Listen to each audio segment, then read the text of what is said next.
সিনেমাটির নাম হচ্ছে গুড নিউজ। এটি একটি নেটফ্লিক্স মুভি আর এই সিনেমার মধ্যে দেখানো হয়েছে প্লেন হাইজ্যাকিং। আর আমি গ্যারেন্টির সাথে বলতে পারবো যে আপনি অনেকগুলো প্লেন হাইজ্যাকিং মুভি দেখেছেন, কিন্তু এই মুভিটা কিছুটা আলাদা স্টোরি ক্যারি করে। তার কারণে আমার মনে হলো এই স্টোরিটা আপনাদের সাথে শেয়ার করা যেতেই পারে। গল্পের শুরুতে আমরা দুজন চরিত্রকে দেখতে পাই, যেখানে এই ইয়াং ছেলেটির নাম হচ্ছে সিওগো মিউং, যাকে আমি আমার সুবিধার্থে মিউং বলে ডাকবো, আপনারা একটু কষ্ট করে বুঝে নেবেন। আর এর সামনে আমরা আরও একজন লোককে দেখতে পাই যে সাধারণত নিজের নাম বলে না, তার কারণে তাকে আমরা গুমনাম বলে ডাকবো। আর এখানে দুজনের মাঝে বেশ খানিকটা ইন্টেলেকচুয়াল কথাবার্তা বা তর্ক বিতর্ক চলছিল, যেখানে গুমনাম বলছিলেন যে অনেক সময় সত্য চাঁদের অন্ধকার দিকে লুকিয়ে থাকে। মানে মেটাফরিক্যালি এখানে গুমনাম বোঝাতে এটা চেয়েছিলেন যে সাধারণ মানুষেরা যে জিনিসটাকে সত্য মনে করে সেই জিনিসটা অনেক সময় সত্য হয় না। কিন্তু এই কথারই বিরোধ করে মিউং এখানে বলে যে মানুষ সেই জিনিসটাই তো বিশ্বাস করে যে জিনিসটা মানুষ চোখে দেখতে পায়, ঠিক যেমনটা নিউজ।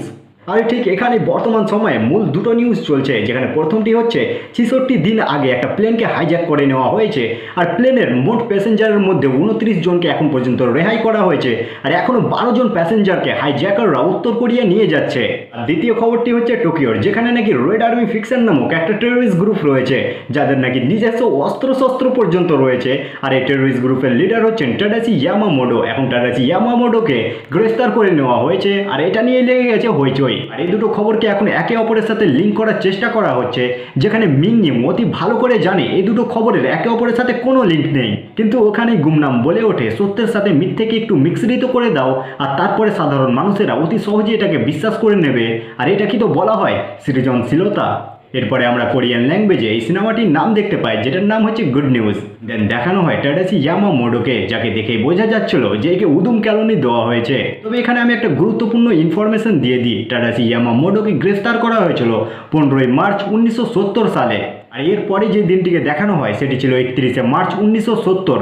আর এখানে দেখানো হয় জাপানের হানাডা এয়ারপোর্টকে। আর এখানে আমরা কিছু মানুষদেরকে দেখতে পাই যারা নিজেদেরকে বলছিল আসিতা নোজো। আর আসিতা নোজো শব্দটি এসেছে টুমোরোজ জো নামক একটা মাঙ্গা কমিক বুক সিরিজ থেকে। এখানে সাধারণত জো ইয়াকুবি নামক একটা বক্সারকে দেখানো হয়ে থাকে, আর সাধারণত এই বক্সারের যারা ফ্যান তারা নিজেদেরকে বলে থাকে আসিতা নোজো। তবে সে যাই হোক, এখন পর্যন্ত এয়ারপোর্টে কোনো মেটাল ডিটেক্টর বা কোনো এক্সরে মেশিন নেই, তার কারণে এরা অতি সহজে প্লেনে গিয়ে বসে যায়। আর এদিকে আমরা দেখতে পাই এরোপ্লেনের দুজন পাইলটকে, আর নিয়ম অনুসারে একজন সিনিয়র আর একজন জুনিয়র, যেখানে সিনিয়র পাইলট অতিরিক্ত ফানি ছিল। আর শুধু এই সিনিয়র পাইলটই নয়, এই মুভিতে প্রত্যেকটি ক্যারেক্টারই অতিরিক্ত পরিমাণে ফানি, যেখানে এই সিনিয়র পাইলটের নাকি 10,000 ঘন্টা কমপ্লিট হতে চলেছে।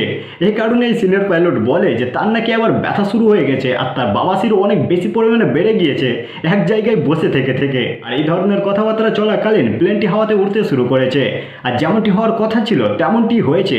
এই প্লেনটি হাইজ্যাক হয়ে গিয়েছে আর তার কারণে পুরো প্লেনের মধ্যে অতিরিক্ত পরিমাণে হইচই শুরু হয়েছে। কিন্তু আরও একটিবার আপনাকে মনে করিয়ে দিই, এই মুহূর্তে যে ঘটনাগুলো ঘটছে এই মুহূর্তে কিন্তু টাডাসি ইয়ামামোটো জেলে রয়েছে। কিন্তু এদিকে সেই হাইজ্যাকাররা নিজেদেরকে পরিচয় দেয় সেই রেড আর্মি ফিকশন টেরোরিস্ট গ্রুপের অংশ হিসেবে, উইচ ইজ রিয়েলি স্ট্রেঞ্জ। আর এদের মূল বক্তব্য হয়ে থাকে জাপান নাকি অতিরিক্ত পরিমাণে ক্যাপিটালিজমের মধ্যে ডুবে যাচ্ছে, আর এরা অতিরিক্ত পরিমাণে সাপোর্ট করে বুর্জোয়াস অটোক্রেটস। আর যারা জানে না বুর্জোয়াস অটোক্রেটস সম্বন্ধে, তাদেরকে আমি বলে দিই যে আপনারা যেমন কার্ল মার্কস ক্যাপিটালিজম কিংবা কমিউনিজম এ সম্বন্ধে পড়ে থাকেন, তেমন বুর্জোয়াস অটোক্রেটস একটা পলিটিক্যাল আইডিওলজি, যেটা সম্বন্ধে আপনি ইন্টারনেটে অবশ্যই পড়তে পারেন। কিন্তু আপনার সুবিধার জন্য আমি বলে দিই, এই আইডিওলজি অনুসারে সেই উচ্চ শ্রেণী ও মধ্য শ্রেণীর মধ্যে এমনই একটা লিমিটেশন তৈরি করা হবে যাতে করে সেই উচ্চ শ্রেণী ও মধ্য শ্রেণীর মধ্যে অতিরিক্ত পরিমাণে গ্যাপ তৈরি না হয়। সে অতি বেসিক আর্থিক সুবিধাগুলো যাতে করে সবাই পায়। কিন্তু এরই সাথে এই আইডিওলজি নিয়ে আসে এক না এক শাসনতন্ত্র, যেখানে সাধারণ মানুষের গণতান্ত্রিক স্বাধীনতা এবং রাজনৈতিক অধিকারকে খানিকটা কমিয়ে দেয়। আর এদিকে আমরা দেখতে পাই ট্রান্সপোর্টের ডেপুটি মিনিস্টারকে, যেনার নাম হচ্ছে সিনিচি। তো আমার সুবিধার্থে আমি এনাকে মিনিস্টার হিসেবেই বলবো, আপনারা বুঝে নেবেন। তবে সে যাই হোক, ইনি এখানে ইন্টারভিউ দিচ্ছিলেন আর এনার কাছে একটা নিউজ আছে, আর যেটা শুনে অতিরিক্ত চিৎকার করে ও রাগান্বিতভাবে ইন্টারভিউ ছেড়ে তিনি চলে যান। এদিকে আমরা সেই হাইজ্যাকারদেরকে দেখতে পাই, যেখানে একজন হাইজ্যাকার তার কুড়ালটা বার করে একজন প্যাসেঞ্জারের দিকে এগোচ্ছিল, যাকে দেখে মনে হচ্ছিল সেই প্যাসেঞ্জারকে সে মারতে চলেছে। কিন্তু এখানে হাইজ্যাকার এই প্যাসেঞ্জারকে তেমন কিছু বলে না, ভয় দেখিয়ে ছেড়ে দেয়। এদিকে আমরা পাইলটদেরকে দেখতে পাই, যেখানে দুজন পাইলটকে মৃত্যুর মাপকাঠিতে ধরে রাখা হয়েছিল আর তাদেরকে আদেশ দেওয়া হয় পিংইয়ং যাওয়ার জন্য। আর পিংইয়ং হচ্ছে উত্তর কোরিয়ায়। আর আশা করি উত্তর কোরিয়া সম্বন্ধে আপনাদেরকে নতুন করে কিছু বলতে হবে না। আর যদি উত্তর কোরিয়া সম্বন্ধে বলতে হয় না ভাই, আমি সত্যি বলছি পাগল হয়ে যাব। তবে সে যাই হোক, পিংউইং যাবো বললেই তো আর যাওয়া যায় না। যদিও এই প্লেনকে এই পাইলটগুলোই চালায়, কিন্তু এই পাইলটগুলোকে সমস্ত আদেশ তো গ্রাউন্ড থেকেই দেওয়া হয়। মানে ধরে নিন এই প্লেনটিকে কোন দিকে যেতে হবে কোন দিকে যেতে হবে না, এই সমস্ত আদেশ এই সমস্ত ইনস্ট্রাকশন সেই নিচে থেকেই তো আসে। আর সেই আদেশগুলো নিশ্চিন্তে এমনটাই হবে যেখানে এই প্লেনটির গন্তব্যস্থল। উত্তর কোরিয়া পিংইং যাওয়ার জন্য কোনো একটা রেডিও ফ্রিকোয়েন্সি কিংবা কোনো রাডার কিংবা কোনো ইনস্ট্রাকশন কোনো কিছু তো প্রয়োজন যাতে করে এরা সেখানে যেতে পারে। আর এই পাইলটদের কাছে উত্তর কোরিয়া যাওয়ার জন্য কোনো কিছুই নেই। তার কারণে হাইজাকাররা খানিকটা রাগান্বিত হয়ে যায়, আর এই মেয়েটি তো অতিরিক্ত রাগান্বিত হয়ে যায়, আর এই পাইলটকে উদুম কেলানি কেলিয়ে দেয়। তবে সে যাই হোক, এই হাইজাকাররা যে কতটা বেশি পরিমাণে আনাড়ি সেই জিনিসটা আমরা স্পষ্ট দেখতে পাই। আর ঠিক এই জিনিসটাই পাইলটও বুঝে যায়। তার কারণে পাইলট নিজের মস্তিষ্ককে একটু খাটিয়ে সাধারণত একটা বুদ্ধি বার করে যে প্লেনে নাকি ফিউল নেই, তার কারণে এদেরকে একটা জায়গাতে ল্যান্ড করতে হবে আর এটাকে রিফিউল করতে হবে, তারপরে এরা উত্তর কোরিয়া যেতে পারবে। বেচারা এই হাইজাকাররা এই জিনিসটা তো জানেই না যে প্লেনের ফিউল দেখার জন্য কোন জায়গাতে দেখতে হয়। তার কারণে পাইলটের কথাতে হাইজাকাররা রাজি হয়ে যায়, আর ঠিক সেই ডিমান্ডগুলোই রাখে যে ডিমান্ডগুলো প্রত্যেকটি হাইজাকার রাখে। মানে কি কোনো পুলিশ বাহিনী আসলে চলবে না, কোনো সমস্যা বা কোনো বুদ্ধিমত্তা যদি করার চেষ্টা করা হয় তাহলে পারে এরা পুরো প্লেনকে উড়িয়ে দেবে কিংবা কোনো মানুষকে মেরে দেবে, ইত্যাদি ইত্যাদি জিনিস। তো এরপরে পাইলটরা ইতাজুকি নামক একটা এয়ারপোর্টে নিউজ দিয়ে দেয় যে তারা সেখানে ল্যান্ড করতে যাচ্ছে, আর 20 মিনিটের মধ্যে পুরো জায়গাকে পুরো ফৌজ বাহিনী ঘিরে নেয়। আর ইতাজুকি এয়ারপোর্টের এই অবস্থা দেখে হাইজাকাররা তো পুরো পরিমাণে অতিরিক্ত রাগান্বিত হয়ে যায়, আর এতটাই বেশি যে প্রত্যেকটা মানুষকে শান্ত থাকতে বলে, এই সেই ইত্যাদি। এদিকে আমরা দেখতে পাই কিছু জাপানিজ জেনারেলসকে, যেখানে একটা ছবি আঁকা হয়েছে সেই প্লেনটার, আর সেটাকে আন্ডারস্ট্যান্ড করার চেষ্টা করা হচ্ছে যে কি করে প্ল্যান করে সেখানে থাকা মানুষদেরকে হাইজাকারদের হাত থেকে রক্ষা করা যাবে। কিন্তু এখানে যে এটা প্লেন আঁকা হয়েছে না কি আঁকা হয়েছে আদেও কেউ জানে না, আর যাদেরকে দেখেই স্পষ্ট বোঝা যাচ্ছে যে সব কোটা অপদার্থ। তো এইসবের মধ্যেই এখানে চলে আসেন এই এয়ারলাইন কোম্পানির চেয়ারম্যান, আর তিনি এখানে এসেই সমস্ত জেনারেলকে খানিকটা কথা শুনিয়ে দেন যে এই সমস্ত জিনিসগুলোর জন্য আদেশ কে দিয়েছে, যদি কোনো কিছু হয়ে যায় আমি কাউকে কিন্তু ছাড়বো না, কেননা আমার এয়ারলাইন কোম্পানির স্লোগানটি হচ্ছে আপনার যাত্রাকে করে তুলবে আপনার ঘরের মতো সুরক্ষিত। আর এখানে একটা জেনারেল মুখ ফসকে বলে দেয় যে বিপদ তো ঘরের মধ্যেও হতে পারে। আর তারপরে ব্যাস এই চেয়ারম্যান উঠে জেনারেলের কলার ধরে তাকে বোঝায় যদি কিছু হয় তাহলে পরে তুই এটার জন্য ভরপাই করবি। আর এদিকে সেই হাইজাকাররা অতিরিক্ত পরিমাণে প্রেসারাইজ করতে থাকে, তাড়াতাড়ি ফিউল ভরার কাজ যদি শুরু না হয় তাহলে পরে প্রত্যেকটা 10 মিনিটে একটা করে প্যাসেঞ্জারের লাশ পড়বে। কিন্তু এইসবের মধ্যে কোন যে জেনারেলের কোন যে বুদ্ধি চলেছে, সেই প্লেনটির সামনে একটা ফাইটার প্লেনকে নিয়ে গিয়ে দাঁড় করিয়ে দেয়, আর সেই ফাইটার প্লেনের যে পাইলট ছিল সে সেখান থেকে দৌড়ে পালিয়ে যায়। আর এই জিনিসটা দেখে প্রত্যেকেই অতিরিক্ত অবাক যে একটা ফাইটার প্লেনের পাইলট সে নাকি সেখান থেকে দৌড়িয়ে পালিয়ে যাচ্ছে। আর এই জিনিসটা দেখে এই চেয়ারম্যান এই জেনারেলের গালকে তবলা মনে করে উদুম বাজাতে থাকে। আর সত্যি বলতে গেলে এই প্রত্যেকটি মুহূর্তই অতিরিক্ত পরিমাণে ফানি ছিল। এই চেয়ারম্যান এই জেনারেলের গালকে কন্টিনিউসলি বাজাতে থাকে, থামার কোনো সিন নেই। এদিকে আমরা দেখতে পাই দক্ষিণ কোরিয়ার ইন্টেলিজেন্স এজেন্সির চিফকে, যিনি সাধারণত কোনো ধরনের অ্যাকশন নেওয়া থেকে সরাসরি মানা করে দেয় যে তিনি ততক্ষণ পর্যন্ত কোনো ধরনের অ্যাকশন নেবেন না যতক্ষণ না উপর থেকে প্রেসিডেন্টের কোনো আদেশ আসছে।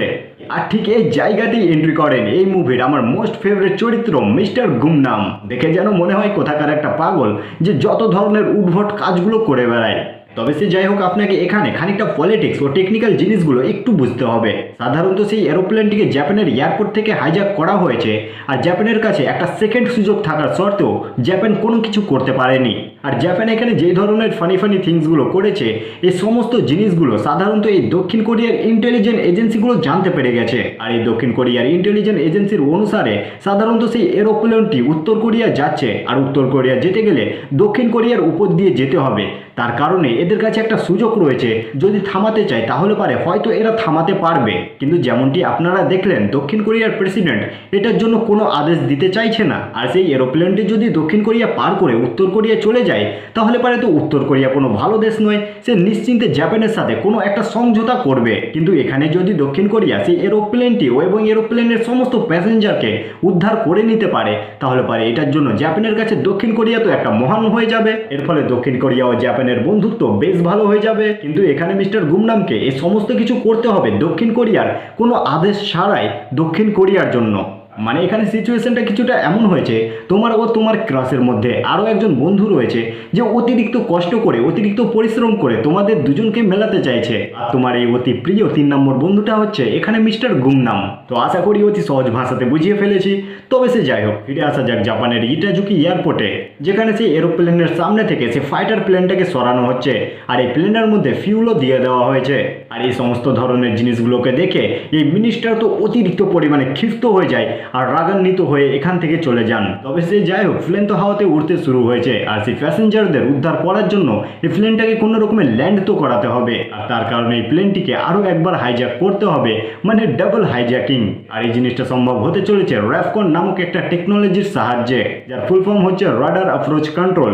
আর এই জিনিসটি সম্বন্ধে দক্ষিণ কোরিয়াতে একজনই অভিজ্ঞ রয়েছে, সেটা হচ্ছে মিংইউ। তার কারণে মিংইউ এর কাছে মিস্টার গুমনাম এসেছেন। মানে সোজা কথায় এই রাডার টেকনোলজির সাহায্যে এরোপ্লেনে সে রেডিও ফ্রিকোয়েন্সিকে হাইজ্যাক করা হবে আর তারপরে সেই এরোপ্লেনকে মন মোতাবিক জায়গাতে দক্ষিণ কোরিয়া ল্যান্ড করিয়ে দেবে। তারপরে প্ল্যান মোতাবিক ও স্ট্র্যাটেজিক্যালি সমস্ত প্যাসেঞ্জারকে উদ্ধার করে নেওয়া হবে। আর এখানে একটা জিনিসকে অতিরিক্ত ভালোভাবে বোঝা উচিত, এর রেসে শুধুমাত্র দক্ষিণ কোরিয়া নেই, এখানে রয়েছে উত্তর কোরিয়াও। কেননা উত্তর কোরিয়াও তো চায় যে সেই এরোপ্লেনটি তাদের দেশে যাক আর তারা জাপানের সাথে কোনো একটা এগ্রিমেন্ট করতে পারে। এদিকে আবারও স্টোরি মিস্টার গুমনাম ও মিংইউ এর ওপরে আসে, যেখানে সাধারণত মিস্টার গুমনাম মিংইউকে তার বাবার সম্বন্ধে বলছিলেন। আর একটা যুদ্ধে নাকি মিংইউ এর বাবাকে অতি সুন্দর একটা ঘড়ি প্রেসিডেন্টের তরফ থেকে দেওয়া হয়েছিল। আর মিংইউ অতি ছোটবেলা থেকে এই ধরনের একটা স্বপ্ন দেখে আসছে যে সেও তার বাবার মতো একটা প্রেসিডেন্টের হাত থেকে ঘড়ি চায়। এরপরে এরা যেখানে আসে সেটা হচ্ছে কিম্পু ইন্টারন্যাশনাল এয়ারপোর্ট, আর এখানে রয়েছে র্যাফকন। আর এই র্যাফকন অফিসে ঢোকার আগে মিংইউ সবাইকে বলে সাধারণত এখানে অতি স্ট্রিক্টলি রুলকে ফলো করা হয়, তার কারণে আপনারা সবাই এখানে রুলসকে ফলো করবেন। কিন্তু ওখানেই মিস্টার গুমনাম একটা ফানি কোড বলে আর ভেতরে চলে যায়, যে কোডটা শুনে সাধারণত মিংইউ বলে যে এটা কোড ছিল, এটা কোন ধরনের কোড। আর নিশ্চিন্তে পুরো মুভিটাই এমন ধরনের একটা ফানি লাইনকে ফলো করে চলে, যেটা সত্যি এনজয়েবল ছিল। আর বুঝতেই পারছেন এখন পর্যন্ত মিংইউয়ের বুঝতে আর কোনো অসুবিধা নেই, মিস্টার গুমনাম গভর্নমেন্টের অতিরিক্ত পরিমাণে সুরক্ষিত মিশনগুলোকে করে থাকেন। আর এখানে ভেতরে এসে মিংইউ খানিকটা হলেও তো অবাক হয় যে তাকেই কেন এত মূল্যবান একটা সুযোগ দেওয়া হচ্ছে। কেননা এই মিশনটি সফল হওয়া মাত্রই মিংইউ তো পুরো নর্থ কোরিয়াতে ছড়িয়ে পড়বে আর তার প্রমোশন সেটা নিয়ে তো বলার কোনো কথাই নেই, সেটা তো গ্যারেন্টি হতেই চলেছে। তবে সে যাই হোক, মিংইউ এ ধরনের জিনিসগুলো নিয়ে খুব একটা ভাবে না, সে তার নিজের কাজে বসে যায় কাজ করার জন্য।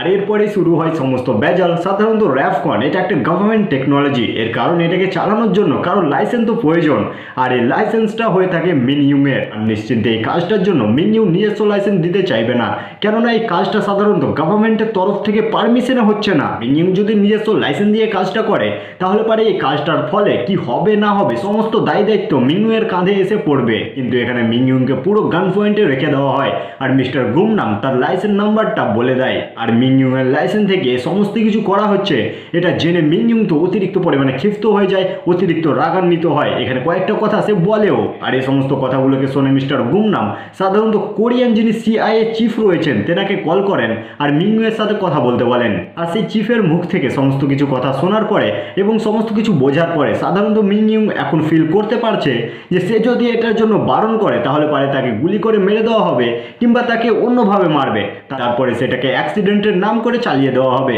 আর কেউ জানতেও পারবে না মিংইউ এর মৃত্যু কি করে হয়েছে। এখন মিংইউ এর কাছে সবচেয়ে বেটার অপশন হচ্ছে এটা যে মিংইউ সমস্ত কিছুকে নজরআন্দাজ করে এই কাজটা করতে শুরু করে দেখ। আর এই কাজটাতে যদি কোনো খারাপ কিছু হয় তাহলে পরে সমস্ত কিছু মিংইউ এর কাঁধে এসে পড়বে, আর যদি ভালো কিছু হয় তাহলে পরে মিংইউ পুরো তো হিরো হয়ে যাবে যে এত বড় মহান কাজ মিংইউ করেছে। এরপরে মিং অতিরিক্ত পরিমাণে চিন্তা ভাবনা না করে নিজের কাজটিকে শুরু করে দেয়। কিন্তু এরপরে কিছু অপদার্থ লোকের কারণে কিছু সমস্যা শুরু হয়ে যায়। আসলে এই কোরিয়ার গভর্নমেন্টের কিছু ডিফেন্স সিস্টেমের লোকেরা সাধারণত সেই এরোপ্লেনটি যেটি হাইজ্যাক হয়ে গেছে সেটিকে এখানে ল্যান্ড করানোর জন্য কিছু ফাইটার প্লেনকে সেখানে পাঠিয়ে দেয়। আর এরপরে জিনিসটা অতিরিক্ত পরিমাণে কমপ্লিকেটেড হয়ে যায়। সে ফাইটার প্লেনগুলো সেই হাইজ্যাকারদের অতিরিক্ত পরিমাণে ভয় দেখাতে থাকে, কিন্তু সেই হাইজ্যাকাররা ভয় পাওয়ার মতো তো লোক মোটেও নয়, তারা রেডিও ফ্রিকোয়েন্সিকে পুরোপুরি কাট অফ করে দেয়। আর এই সমস্ত ধরনের জিনিসগুলোকে দেখে মিংও খানিকটা ভয় পেয়ে যায়। মিং ভয় পেতে থাকে যে ফাইটার প্লেনগুলো যদি সত্যি হামলা করে দেয় তাহলে পারে সে এতগুলো প্যাসেঞ্জারের কি হবে, তারা তো মারা যাবে সবাই। আর এই সমস্ত জিনিসগুলো নিয়ে এদের মাঝেও শুরু হয় খানিকটা তর্ক বিতর্ক, খানিকটা ধস্তাধস্তি। আর অবশেষে এরপরে যখন সে ফাইটার প্লেনগুলো দেখে যে সে হাইজ্যাকাররা তাদের রেডিও ফ্রিকোয়েন্সি কি কাট অফ করে দিয়েছে, তখন সে ফাইটার প্লেনগুলো এখান থেকে ঘুরে চলে যায়। আর এখানে হাইজ্যাকাররা যখন দেখে সে ফাইটার প্লেনগুলো এখান থেকে ঘুরে চলে গেল, তখন তো এরা শান্তির নিঃশ্বাস ফেলে, কেননা এরাও তো ভয় পেয়ে গিয়েছিল যে মরলে মরে যাব, কিন্তু এদের কথা মোটেও শুনবো না। আর শান্তির নিঃশ্বাস ফেলতে ফেলতে সাধারণত একটা চাকু বার করে সে একজন হাইজ্যাকার তার চুল ঠিক করছিল। ব্যাপারটা দেখতে খানিকটা কুল মনে হয়। তো আপনি শুধু দেখতে থাকুন, আরও অনেক কুল মোমেন্ট আসতে চলেছে। তো বেসিক্যালি এখানে হয় কি যে প্লেনটা তাদের রেডিও ফ্রিকোয়েন্সিকে পুরোপুরি কাট অফ করে দেওয়ার কারণে এদের ইনস্ট্রাকশনের জন্য আরও একটা রেডিও ফ্রিকোয়েন্সি দরকার পড়বে কমিউনিকেশনের জন্য। আর এখানে সাধারণত নর্থ কোরিয়ার মিউ এবং উত্তর কোরিয়ার সেই জেনারেল তারা সবাই বুঝে যায় যে এবার কি হতে চলেছে।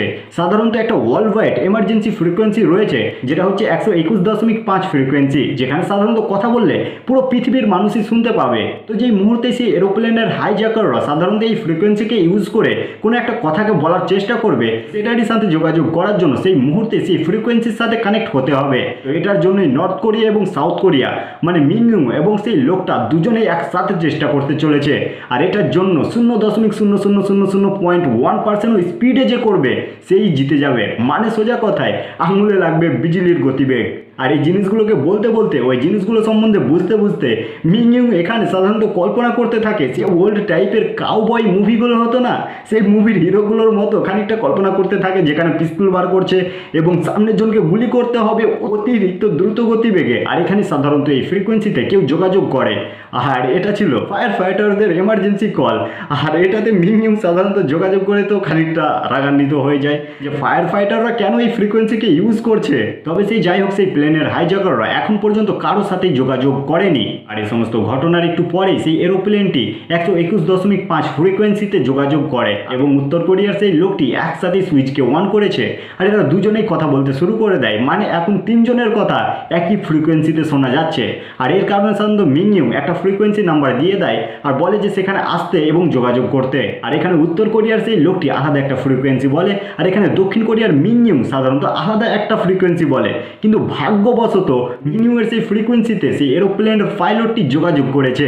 আর এখানে মিং জিতে গিয়ে বেশ আনন্দিত। আর এখানে কিছু আর্মির লোকেরা সাধারণত এদেরকে ভয় পাওয়ার জন্য আকাশে গোলা বারুদ করতে থাকে। আর এই জিনিসগুলো দেখে সাধারণত মিং বলে থাকে যে উত্তর কোরিয়া আপনাদেরকে স্বাগত করছে, কারণ এটা তো দক্ষিণ কোরিয়া, কিন্তু মিথ্যে করে বলে যে উত্তর কোরিয়া আপনাদের স্বাগত করছে, তার কারণে হাওয়াতে এই ধরনের জিনিসগুলো করা হচ্ছে। আর হাইজ্যাকাররা এই জিনিসগুলো দেখে তো সত্যি মোহিমুগ্ধ হয়ে যায় যে উত্তর কোরিয়া সত্যি কত ভালো জায়গা। আর এই সমস্ত জিনিসের পরে এই দুজন পাইলট মনে মনে একটু আনন্দিত হয় যে তারা দক্ষিণ কোরিয়ার সাথে অতি সফলভাবে যোগাযোগ করে ফেলেছে। আর এদিকে মিউও তার মিশনে সাকসেস হওয়ার পরে সেও খানিকটা আনন্দিত। এদিকে গুমনামও অতিরিক্ত খুশি যে মিউ এই জিনিসটা করতে পেরেছে। এরপরে মিস্টার গুমনাম বাইরে যায় এই এয়ারপোর্টটাকে পুরোপুরিভাবে মডিফাই করতে বলার জন্য, যাতে করে সেই প্লেনটা যখন এখানে ল্যান্ড করবে তাদের যাতে করে মনে হয় যে এটা সত্যি সত্যি উত্তর কোরিয়া। তার কারণে এখানে যতগুলো আমেরিকান প্লেন রয়েছে, দক্ষিণ কোরিয়ার নিজস্ব ফ্ল্যাগ রয়েছে, সে সমস্ত কিছু চেঞ্জ করতে হবে। তার কারণে একটা উত্তর কোরিয়ার ফ্ল্যাগ জোগাড় করতে হবে। আর সেটা কোথায় পাওয়া যাবে, সেখানে একটা মুভির শুটিং হচ্ছিল। আর সেই শুটে গিয়ে সেখানকার ডাইরেক্টরের সাথে কথা বলে এবং সেখান থেকে সে ফ্ল্যাগটাকে নিয়ে আসে। আর সে ডাইরেক্টর অতিরিক্ত একজন ফানি পার্সন ছিল, অ্যান্ড নো ডাউট সে ডাইরেক্টর ব্যাটাকেও সেখান থেকে তুলে আনে। আর সেই অ্যাক্টর অ্যাক্টরেসগুলোকেও সেখান থেকে নিয়ে আসে, যাতে করে উত্তর কোরিয়ার পার্সন হিসেবে তাদেরকে অ্যাক্টর হিসেবে সেখানে রাখা যেতে পারে। আর এটির সাথে সাথে আমরা ডাইরেক্টর পার্ককেও দেখতে পাই যে অতিরিক্ত আনন্দিত ছিল যে এখন পর্যন্ত এখানে আসেইনি, এখন সে এখানে এসে খুব আনন্দ করছে, কেননা সে দেখতে পাচ্ছে যে মিশনটা সাকসেস হতে চলেছে। মানে সে পিকনিক করতে গিয়ে এমন একটা ব্যাপার হয় না যে রান্নার সময় কাউকে পাওয়া যাচ্ছে না, কিন্তু যেই মাত্র সমস্ত কিছু কমপ্লিট হয়ে গেল খাবার সময় সবাই চলে এসেছে। তো ডাইরেক্টর পার্ক পুরোপুরি সেই ধরনের একজন মানুষ। তো সে মিউয়ের কাছে যায় আর তাকে গিয়ে খুব প্রশংসা করে যে ইত্যাদি ইত্যাদি, তুমি তো দারুণ কাজ করেছো এই সেই, আর তাকে আগামী ভবিষ্যৎ সামলাতে বলে দেয়। মানে যতক্ষণ না এই মিশনটা পুরোপুরি সাকসেস হচ্ছে মিংইউ এখান থেকে যেতে পারবে না। আর মিং এই জিনিসটা জেনে খানিকটা অবাক হয়, কিন্তু মিস্টার গুমনাম তাকে মিথ্যে মিথ্যে স্বপ্ন দেখাতে থাকে যে যদি সফল হয়ে যাও, আর হিরো হয়ে যাওয়ার পরে তো চারিদিকে তোমার পোস্টার থাকবে, সবাই তোমার নাম বলবে ইত্যাদি ইত্যাদি। আর মিং বেচারাও এই ধরনের জিনিসগুলো নিয়ে স্বপ্ন দেখতে শুরু করে দেয় যে সে যখন সফল হয়ে যাবে তখন সে কেমনভাবে ইন্টারভিউ দেবে এই সেই ইত্যাদি, মানে কত দূরের কল্পনা করে ফেলেছে। কিন্তু বেচারা মিংয়ের স্বপ্ন যে কতটা সত্য হবে এটা তো আগামী ভবিষ্যৎই বলবে। তবে সে যাই হোক এয়ারপোর্টকে পুরোপুরিভাবে সাজানো হয়ে গেছে এবং এর ডাইরেক্টর প্রত্যেকটি অ্যাক্টর অ্যাক্টরেসকে নিয়ে নিজের নিজের জায়গায় পুরোপুরিভাবে তৈরি হয়ে গেছে যে সেই প্লেনটি কখন এখানে এসে এবার ল্যান্ড করবে। কিন্তু এরই মাঝে ডাইরেক্টর পার্ক মিস্টার গুমনামের কাঁধে আরও একটা বোঝা চাপিয়ে দেয় যে উত্তর কোরিয়ার সেই হাইজাকারদের সাথে নেগোসিয়েশন তাকেই করতে হবে। সরি, এটা নেগোসিয়েশন নয়, তবে সেই হাইজাকারদের বিশ্বাস করাতে হবে যে এটাই উত্তর কোরিয়া, আর তারা যেন অতি সহজের সাথে বিশ্বাসের সাথে বাইরে বেরিয়ে আসে, আর যেই মাত্রই তারা বাইরে বেরিয়ে আসবে তাদেরকে সেই মুহূর্তে ধরে নেওয়া হবে। আর এসবের মধ্যে আমরা জানতে পারি দ্য লেজেন্ড মিস্টার গুম নামের অতীত সম্বন্ধে। আসলে সে একজন উত্তর কোরিয়ান যে উত্তর দক্ষিণ কোরিয়া যুদ্ধের সময় দক্ষিণ কোরিয়ায় চলে এসেছিল এবং দক্ষিণ কোরিয়ার হয়ে আজ পর্যন্ত কাজ করে যাচ্ছে একজন গুপ্তচর হিসেবে। এখানে ডাইরেক্টর পার্ক মিস্টার গুমনামকে যে কাজটি দিল, মিস্টার গুমনাম অতি সহজেই সেই কাজটা করার জন্য রাজি হয়ে গেল। এরপরে সেই হাইজ্যাকিং প্ল্যানটি এখানে এসে ল্যান্ড করে এবং যতগুলো জিনিসকে প্ল্যান করা হয়েছে সেই প্ল্যান মোতাবেক সমস্ত কাজগুলো শুরু হয়ে যায়, মানে সেই অ্যাক্টর অ্যাক্ট্রেসদের অ্যাক্টিং এবং ইত্যাদি ইত্যাদি জিনিসগুলো। কিন্তু এদেরকে এতটা ভালোভাবে স্বাগত করার পরেও সেই হাইজ্যাকাররা বাইরে বেরিয়ে আসে না, কেননা সেই হাইজ্যাকার মেয়েটা রয়েছে না, সে দূরবীন দিয়ে একটা আমেরিকান প্লেনকে দেখে ফেলেছে, যার কারণে সেই হাইজ্যাকারদের মনে সন্দেহ তৈরি হয়েছে। আর সে জানালার বাইরে বেরিয়ে মানুষদেরকে কোশ্চেন করতে শুরু করে দেয় ভিন্ন ভিন্ন জিনিস সম্বন্ধে, যে উত্তর কোরিয়ার এটা কি হয়েছে, ওটা কি হয়েছে। এবং মিস্টার গুমনাম উত্তর কোরিয়ার হওয়ার কারণে সেই জিনিসগুলোর অতি সহজ এবং সঠিকভাবে উত্তর দিয়ে দেয়। কিন্তু এর পরেও হাইজ্যাকারের মনের সমস্ত সন্দেহগুলো মেটেনি। এর কারণে মিস্টার গুমনামকে চুপ থাকতে বলে এবং সে মোটা ডাইরেক্টরকে সমস্ত প্রশ্নের উত্তরগুলো দিতে বলে। এবং এই ডাইরেক্টরটা এতটাই গাধা এবং এতটাই হাস্যকর যে সে এটা পর্যন্ত জানে না যে এয়ারপোর্টের নামটা কি। আর ব্যাস এই জায়গাতেই এখানে সমস্ত কিছু চফাট হয়ে যায়, এই প্ল্যান পুরোপুরিভাবে ফেল হতে শুরু করে দেয়। দেখো এবার এখানে পরিস্থিতি কিছুটা এমন হয়ে গেছে যে হাইজ্যাকাররা এরা তো আর বাইরে বেরিয়ে আসছে না, এরা এখান থেকে যেতে চাইছে এবং এরা এখান থেকে প্লেনটিকে যেতে দিতে চাইছে না, মানে এবং হাইজ্যাকার ও এরা দুজনে মিডিলে এসে ফেসে গেছে, না এই দিকে না ওই দিকে। আর এই জিনিসগুলো যেই মাত্রই নিউজে ভাইরাল হয় সেই মাত্রই জাপান থেকে সেখানকার চিফ মিনিস্টার সবাই এখানে চলে আসে, আর এখানে এসে কোরিয়ান সেই লোকেদের সাথে দেখা সাক্ষাৎ এবং কথাবার্তা বলে তাদেরকে ধন্যবাদ জানায় যে তারা তাদের প্লেনটিকে এখানে ল্যান্ড করিয়ে দিয়েছে অতি সফলতার সাথে। কিন্তু এর ফলে সমস্ত সমস্যাগুলো তার মিটে যায়নি, তারা শুধুমাত্র তাদেরকে উত্তর কোরিয়া যাওয়া থেকে আটকে দিয়েছে। এবং সে হাইজ্যাকার ডাইরেক্টর পার্কের সাথে কথা বলে এবং প্লেনে এসে কথা বলার জন্য বলে, কিন্তু সেই পার্ক অতি চালাক একজন মানুষ, সে নিজে না গিয়ে আবার সেই মিংইউংকে প্লেনের মধ্যে পাঠিয়ে দেয় কথা বলার জন্য। আর সেই হাইজ্যাকার মিংইউংকে দেখায় যে এই সমস্ত সাধারণ মানুষেরা মারা যাবে শুধুমাত্র তোমরা মিথ্যে কথা বলেছো তার কারণে। মানে সোজা কথায় হাইজ্যাকার মিংইউংকে অতিরিক্ত ভয় পাওয়াচ্ছে এবং দেখানোর চেষ্টা করছে যে কতটা ভয়াবহ সিচুয়েশন। আর এই সমস্ত কথাবার্তার মধ্যেই সেই হাইজ্যাকার আশিতা নজর কথা বলে এবং সেই ক্যারেক্টার সম্বন্ধে মিংইউং অতি ভালোভাবে জানে এবং সেই মাঙ্গাটা মিংইউং অতি ভালোভাবে পড়েছে এবং আন্ডারস্ট্যান্ডও করে সেই মাঙ্গাটিকে। তো এই ফিকশনাল ক্যারেক্টার সম্বন্ধে মিং অতি ভালোভাবে আন্ডারস্ট্যান্ড করে, কিন্তু সেই হাইজ্যাকাররা অতি ভালোভাবে আন্ডারস্ট্যান্ড করে না। মানে মিউং জানে যে জো শেষে মারা যায় না, বরঞ্চ জো শেষে একটু হোপলেস হয়ে যায় এবং খানিকটা হারবো হয়ে যায়, কিন্তু সে মারা যায় না। কিন্তু এই হাইজ্যাকাররা বিশ্বাস করে যে জো শেষে মারা যায়। আর এই জিনিসটাকে ঘিরে এদের মাঝে খানিকটা তর্ক হয়ে যায়। আর সেই মেয়েটা তো অতিরিক্ত রাগান্বিত, সে এসে চাকু মারতে যায় মিংকে, কিন্তু মিং মিডল থেকে সরে যায় আর সরাসরি সেই মেয়েটা সেই হাইজ্যাকারকেই মেরে দেয়। আর এদিকে আমরা ডাইরেক্টর পার্ক আর মিস্টার গুমনামকে দেখতে পাই, যেখানে মিস্টার গুমনাম বলছিল যে তাদেরকে উত্তর কোরিয়া যেতে দেওয়া যাক, আর এখানে মিস্টার পার্ক এই জিনিসটা করতে চাইছে না। মিস্টার পার্ক বলছে যে যখন আমি এই জিনিসটা শুরু করেছি তখন এই জিনিসটার আমি শেষ দেখে ছাড়বো। আর এদিকে প্লেনের মধ্যে আরোই বেশি খারাপ অবস্থা, কেননা হাইজ্যাকারের যদি এখন কিছু হয়ে যায় তাহলে পারে এরা পুরো প্লেনকেই উড়িয়ে দেবে। আর এখানে মিংইউংকে কালকে দুপুর পর্যন্ত সময় দেওয়া হয় সিদ্ধান্ত নেওয়ার জন্য যে এরা কি করতে চলেছে। আর এই সমস্ত জিনিসগুলোকে দেখে এখানে পাইলট তো বেশ খানিকটা ভয় পেয়ে গেছেন, কেননা তিনি বলছেন যে তাদেরকে উত্তর কোরিয়া যেন পাঠিয়ে দেওয়া হয়, কমসে কম তারা বেঁচে তো যাবে। এরপরে মিং অতি ভারী মন নিয়ে সে প্লেন থেকে ফিরে আসে, আর ফিরে আসতে আসতে এখানে কের যে সাইনটা করা হয়েছিল পেন্ট দিয়ে, সেখানে সাধারণত স্লিপ কেটে মিং পড়ে যায়। কিন্তু তারপরে এদের সাথে এসে কথা বলে, আর এদের সাথে কথা বলার সময় যখন সেই জাপানিজ একজন চিফ জিজ্ঞাসা করেন যে সেখানে কি অবস্থা রয়েছে, তারা কি সত্যি বম ব্লাস্ট করে পুরো প্লেনকে উড়িয়ে দেওয়ার ক্ষমতা রাখে, তখন এখানে মিং বেশ খানিকটা ভাবনা চিন্তা করার পরে উত্তর দেয় না। আর এখানে মিং না বলার একটা কারণ রয়েছে, কেননা ডাইরেক্টর পার্ক কেমন ধরনের মানুষ আপনারা অলরেডি জানেন। আর এখানে পেছন থেকে একজন জাপানিজ মিং এর উপর খানিকটা রাগান্বিত হয়ে বলে, আর সে হাইজ্যাকাররা যদি কিছু করে দেয় তাহলে কি সেটার দায়িত্ব কি মিংইউ নেবে। আর এদিকে আমরা মিস্টার গুমনামকে দেখতে পাই যে নিউজ চ্যানেলের সাথে কথা বলছিল, আর নিউজ চ্যানেলের সাথে কথা বলে নিউজগুলোকে খানিকটা একটু হেরফের করে দেয়। আর তারপরে এই ফেমাস সিনটা আমরা দেখতে পাই, যে সিনটা আমরা মুভির শুরুতে দেখেছিলাম, মানে মিস্টার গুমনাম আর মিংইউ একসাথে কথা বলছে এবং খানিকটা তর্ক বিতর্ক করছে পড়ছে খানিকটা ফিলোসফিক্যাল, খানিকটা বিলিভ ইত্যাদি ইত্যাদি জিনিসগুলোকে নিয়ে। আর তারই পরে আমরা এদিকে সেই নিউজগুলোকে দেখতে পাই যে সেই নিউজগুলোকে কীভাবে বিকৃত করা হচ্ছে। মানে এদেরকে যখন রেহাই করা হয়েছিল তখন এদের উপর তেমনভাবে কোনো অত্যাচার করাই হয়নি, কিন্তু তার সত্ত্বেও এরা বাইরে এসে এমন এমন কথা বলে যেন এদের উপর অতিরিক্ত অত্যাচার করা হয়েছে, এই সেই ইত্যাদি। আর এরই মাঝে মিস্টার গুমনাম তেনার সেই বিখ্যাত ডায়লগটি বলে যে সত্য ও মিথ্যের সাথে একটু মিশ্রিত করুন, আর তারপরে দেখুন কি হয়। আর এদিকে অবশ্যই আমাদের এই জিনিসটা মনে রাখা উচিত, এখন সমস্ত কিছু নির্ভর করছে প্রেসিডেন্টের উপরে। তিনি সাধারণত যে জিনিসটিকে বলবেন এখন সেই জিনিসটি হতে চলেছে। কিন্তু এখানে এই ঘটনার উপরে এখানে কোনো প্রেসিডেন্ট তো আসে না, কিন্তু এখানে তেনার একজন অ্যাসিস্ট্যান্ট আসে এবং এই অ্যাসিস্ট্যান্ট এতটাই ফানি এবং এতটাই মজাকিয়া ছিলেন যে তিনি সাধারণত বলেন যে আমার বাম দিক থেকে ফটো নেবেন, সেদিক থেকে আমি বেশি সুন্দর লাগি। তারপরে এখানে ভেতরে এসে তিনি বসেন আর আমরা সমস্ত ফটোগ্রাফারদেরকে দেখতে পাই যে সবাই বাম দিকে চলে এসেছে। আর তিনি এখানে বলেন যে প্রেসিডেন্ট খানিকটা অসুস্থ রয়েছে, আর সবাই দাঁড়িয়ে বলে যে প্রেসিডেন্ট অসুস্থ রয়েছে এই সেই, কিন্তু তিনি বলেন যে না, তেমন ধরনের অসুস্থ নয়, গত রাত্রে তিনি একটু বেশি অ্যালকোহল কনজিউম করে ফেলেছিলেন তার কারণে, কেননা তিনি অ্যালকোহল এতটা ভালো কনজিউম করেন বড় বড় নেশারীরা তেনার কাছে সরে দাঁড়ান। আর এখানে এই মহিলা মিংইউকে একেবারে হিরোর মতো সম্মান দেয়। তারপরে সাধারণত একটা এগ্রিমেন্ট পেপারে তিনি সাইন করে দেন, যেখানে সাধারণত বলা হয়ে থাকে যে হাইজ্যাকাররা সমস্ত প্যাসেঞ্জারকে এখানে ছেড়ে দিক, তারপরে তারা উত্তর কোরিয়া যেতে পারে। কিন্তু সেই হাইজ্যাকাররা কি এতটাই পাগল, তারা সেই কাগজটিকে ছেড়ে ফেলে দেয়, তারপরে বলে যে তাড়াতাড়ি একটা ব্যবস্থা করার জন্য, কিন্তু ততক্ষণে সেই মহিলা তো সেখান থেকে চলে গিয়েছিল। আর এখানে এই সমস্ত কিছু মিলে এই ব্যাপারগুলো হয়ে গেছে অনেকটা ঘোলমেলে। আর এই কেওটিক সিচুয়েশনে ডাইরেক্টর পার্কারের নাটক দেখলে আপনি কি বলবেন, মানে সেই জাপানিজ লোকগুলোর সাথে খানিকটা তর্ক বিতর্ক হচ্ছিল, আর একজন জাপানিজ সাধারণত ডাইরেক্টর পার্ককে খানিকটা টাচ করে দেয়, আর তিনি যেই পরিমাণে নাটক শুরু করে দেন যে এবার দেখুন কি করে দুটো দেশের মধ্যে যুদ্ধ লাগিয়ে দিচ্ছি, দক্ষিণ কোরিয়া আর জাপানের মধ্যে এবার লড়াই হবে এই সেই ইত্যাদি। আর তার মধ্যে সাধারণত মিংইউ এখানে আসে, মিংইউ বোঝানোর চেষ্টা করে যে জিনিসগুলো কি করে ওয়ার্ক করতে পারে। কিন্তু সে যাই হোক এতগুলো কাজ করে, এতগুলো প্ল্যান করে, এত কিছু করার পরেও কাজের কাজ তো কোনো কিছুই হয়নি। আর এরপরে আমরা দেখতে পাই সমস্ত মানুষকে একের পর এক ভেঙে পড়েছে।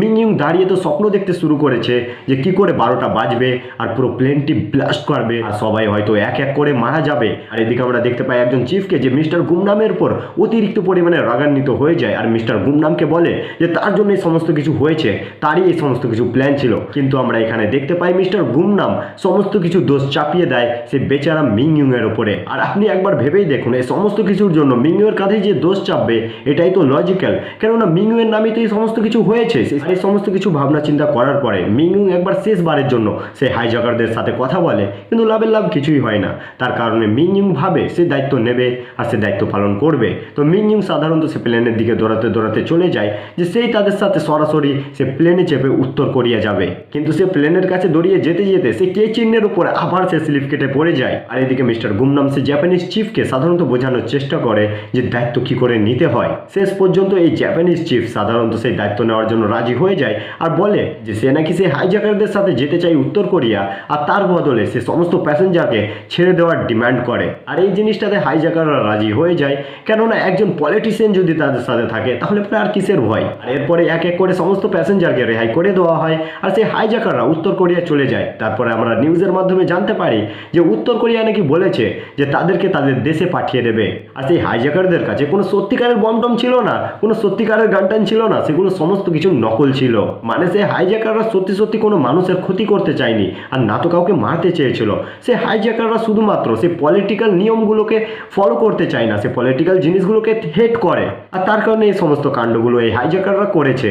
আর এরই সাথে মিস্টার গুমনাম শেষবারের জন্য মিংইউ এর সাথে কথা বলে আর মিংইউকে বলে যে তার যে এতগুলো ইন্টারভিউ নেওয়া হয়েছে, তার যে এতগুলো ভিডিও বানানো হয়েছে, তার যে এতগুলো জিনিস করা হয়েছে না, এগুলো সত্যি কোনো জায়গাতে দেখানো হবে না। এই ইন্টারভিউগুলো কোনোদিনও টিভিতে আসবে না, আর কেউ কোনোদিন জানতেই পারবে না মিংইউ এর সত্যিকারের গল্প।